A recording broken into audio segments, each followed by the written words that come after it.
Hi friends, ఈరోజైతే నేను బ్రేక్ఫాస్ట్లోకి meal maker dosa చేస్తున్నాను.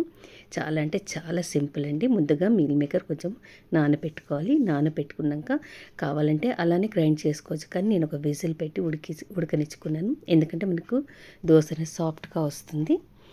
ఇలా ఉడికించి పెట్టుకున్నాను. కొంచెం సాల్ట్ వేసి ఉడికించి పెట్టుకున్నాను.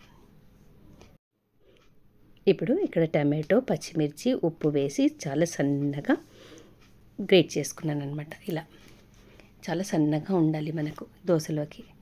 ఇక్కడ కుక్కర్ గిన్నె తీసుకున్నాను. ఇది వాడని కుక్కర్ అండి. ఇలాంటి కుక్కర్ గిన్నెలో మనము దోశ బ్యాటర్ కానీ ఇడ్లీ బ్యాటర్ వేసుకుంటే మనకు వేయడానికి చాలా సులభంగా ఉంటుంది. ఎందుకంటే హ్యాండిల్ ఉంటుంది కాబట్టి మనకు దోశ వేయడానికి కానీ ఇడ్లీ వేయడానికి కూడా చాలా సులభంగా ఉంటుంది.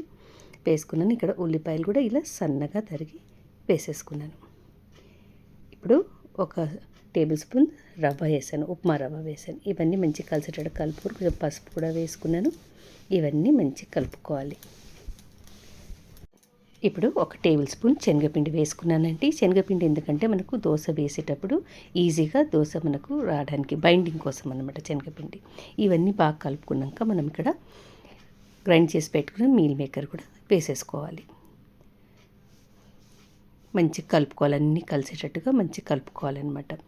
వేసిన రవ్వ, శనగపిండి, ఉల్లిపాయలు, పచ్చిమిర్చి, టమాటో ఇవన్నీ వేసినవన్నీ కలిసేటట్టుగా కలుపుకొని కొంచెం వాటర్ మాత్రము ఎక్కువ పోయకూడదండి. ఈ కన్సిస్టెన్సీ ఉంటే చాలు మనకి. ఇలా ఉండాలన్నమాట.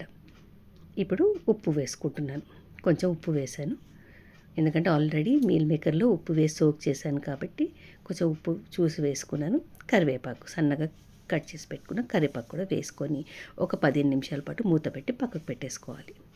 ఇప్పుడు పెనం మంచి కాలాక చిన్న మంట చేసుకొని దోశల్లాగా మనం వేసుకోవాలి. ఈ దోశలు సన్నగా రావండి, కొంచెం మందగానే వస్తాయి. కన్సిస్టెన్సీ మాత్రం చూసి మనం తడుపుకోవాలి.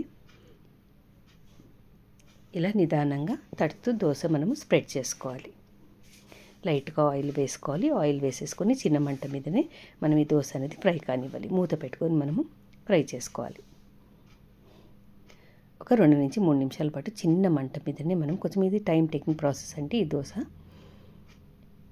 కాగాక మళ్ళీ ఫ్లిప్ చేసుకొని ఒక 2 డ్రాప్స్ ఆయిల్ వేసుకొని మూత పెట్టేసుకోవాలి.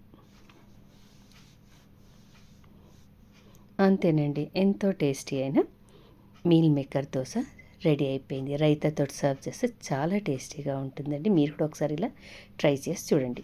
కావాలంటే ఎగ్ కూడా వేసుకోవచ్చు. ఈ బ్యాటర్లో మనం ఎగ్ వేసుకొని కూడా చేసుకోవచ్చు. చాలా హెల్దీ అండి.